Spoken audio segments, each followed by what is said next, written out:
These are the problems that we went over in our Tuesday class. So these are going to help you whenever you are working on the homework paper by yourself. So on number 1, I can see that I have to solve for z. But before I get z all by itself, I'm going to have to distribute this 5 into everything inside the parentheses. So I'm going to take 5 times 3 and 5 times this negative 4z. So I would have 15 minus 20z. I still have my greater than sign. I still have 9z minus 188. From here, I can see that I have a z on my left-hand side and a z on the right-hand side. So I'm going to go ahead and combine them together. In order to make them go to the other side, I'm going to have to do the opposite operation.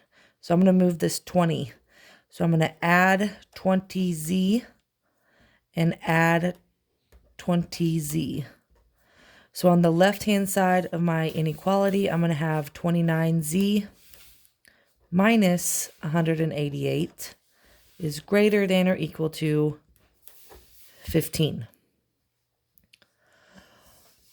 My next step is to get z all by itself. I have to move the 29 and this negative 188. In order to, the 188 is going to be the easiest one to move. So I'm going to add 188 to both sides of the inequality.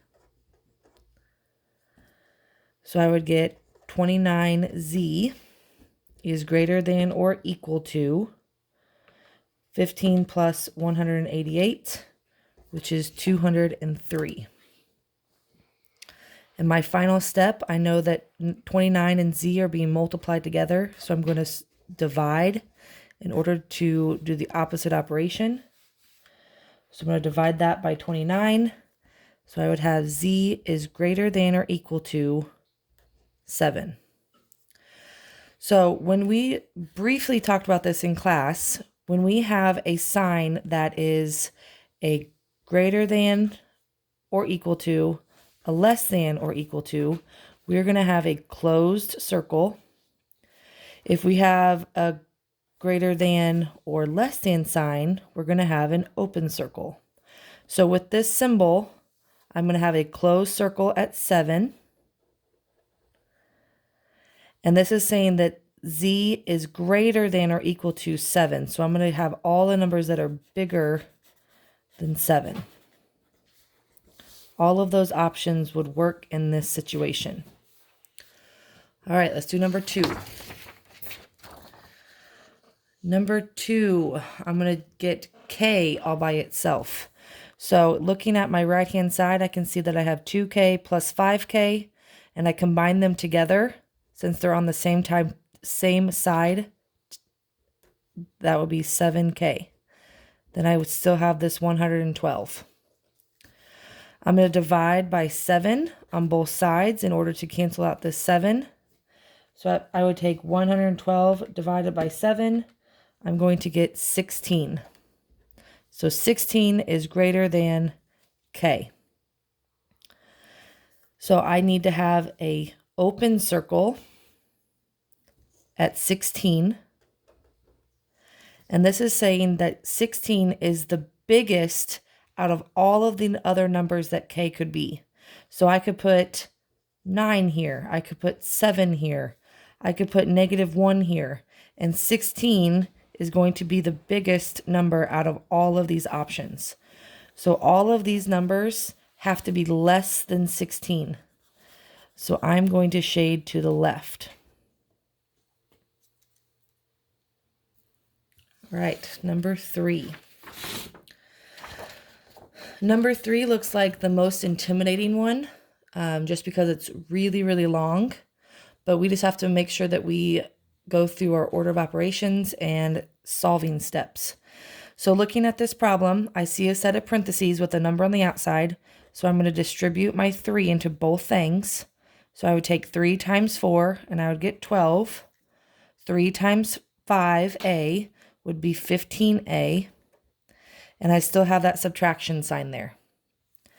Then I still have my minus 2a is greater than 10a minus 204. So looking at my left-hand side, I see that I have a negative 15a minus a 2a. So I would get that as negative 17a. And I still have a 12 on the outside. Then I can bring down my equal sign or my greater than sign. I can bring down my 10a and my minus 204.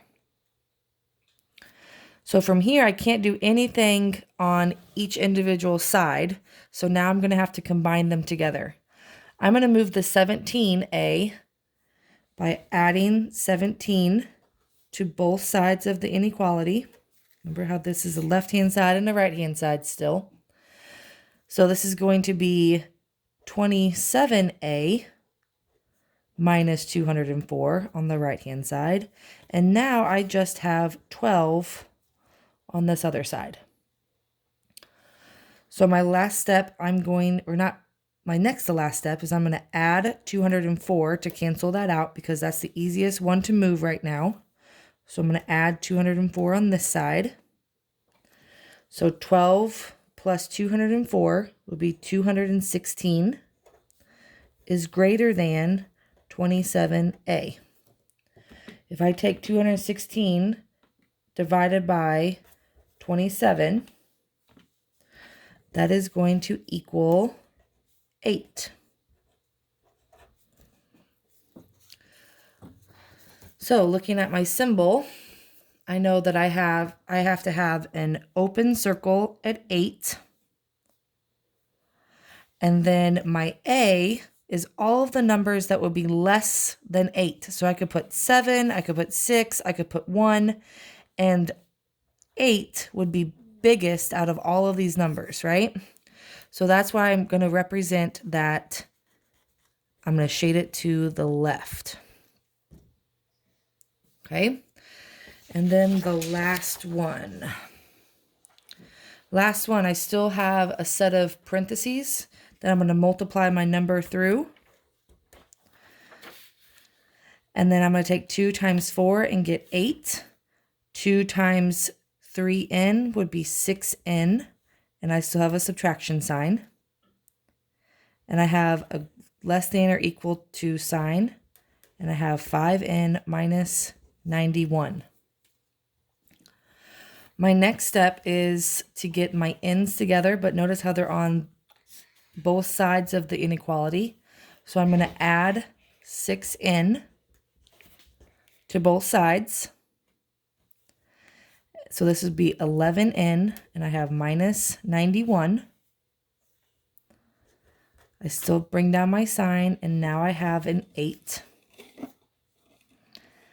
I'm going to add 91 to both sides to cancel out the 91. So I would have 99 is less than or equal to 11n. And my last step is I'm going to divide by 11 to cancel out that 11 being multiplied by that n. So I would have 9 is less than or equal to n. So I need a closed circle on 9. And this is saying that n, or 9, is the smallest compared to all of these other numbers that I could plug in for n. So that means everything needs to be shaded to the right. Okay.